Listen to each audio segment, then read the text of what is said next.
If poverty to my family is me not having had breakfast that morning or dinner the night before, I'm not going to be able to pay attention in class. It's very basic, and I think often we try to get very intellectual about it, but it's just that.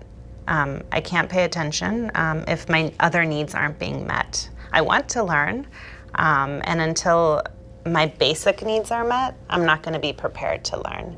And so that's from the student and family perspective. And I think poverty in terms of our schools and the adults in the schools, it's the conditions that, you know, whether it's lack of resources, lack of books, lack of air conditioner, lack of heating. I mean, all of these components have an impact on not just the students learning, but the adults who are in the building as well, and their ability. I mean, you sometimes see, we talk about chronic absenteeism, but there's adult absenteeism too. And people want a paycheck. They want to be able to deliver in their profession, but if the conditions aren't there, whether physically or even just culturally, where I feel comfortable teaching and supported, then, you know, it's kind of a two-way street. Poverty impacts the facility as well as the young people and families coming into that school. And, you know, to me, it's very basic, you know, in terms of you need to, I don't care if you take a nap in my classroom because you didn't have a bed to sleep in the night before. That's important for me. So then maybe later in the afternoon, you'll be able to pay attention, right? And hopefully I can give you an environment where you have a comfortable chair that's not breaking or a floor that's flat and not curved, like in the Detroit public schools, right? I mean, I think it's a travesty that we're expecting our young people to learn in these types of environments. That's one thing, but then also I don't want to punish them for not having had breakfast or dinner. And so we strongly believe, you know, personally as well as AFT, is we need to address these needs. People are quick to slap a Band-Aid on something and call it cured. So they put all the special needs kids in this separate classroom. Okay, that's great. But what's helping them in that classroom? What resources are they getting? Or is it just so that they can all be away from your eyes? There's a lot of negative stereotypes about people with learning disabilities. There's the first one that everyone says, which is, well, maybe you're just lazy. There's, well, why don't you understand this? Everyone else understands this. Why can't you just be like everyone else? The reality is they are often extremely motivated, but they have been beaten down. They have been in an academic environment in which they have just sat there. The teacher has moved at a pace that they could not follow, has taught something that was not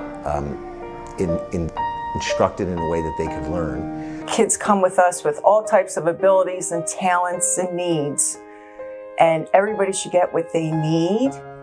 Sometimes that doesn't always happen. Then in 3rd grade was when I was 9, was when I got diagnosed. And I did actually have to switch schools. I had to switch grade schools. Half because the school that I was going to, out of the 4 elementary schools in my district, only 2 had any special needs programming at all, because it wasn't required yet in the early 2000s.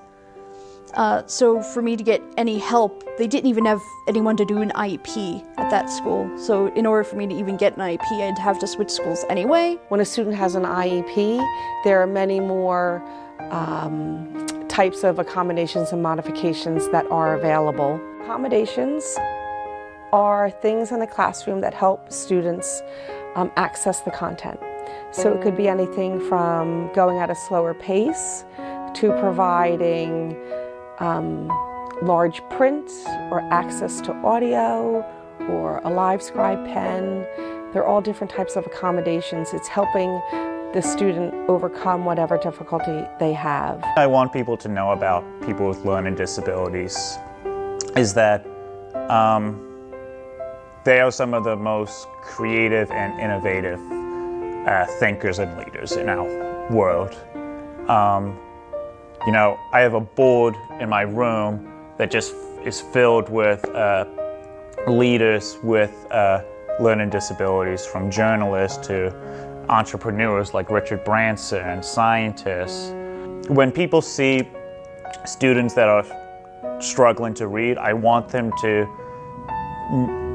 not see it as a problem child or something that is wrong with them, but just untapped potential that we as a society really need to tap into.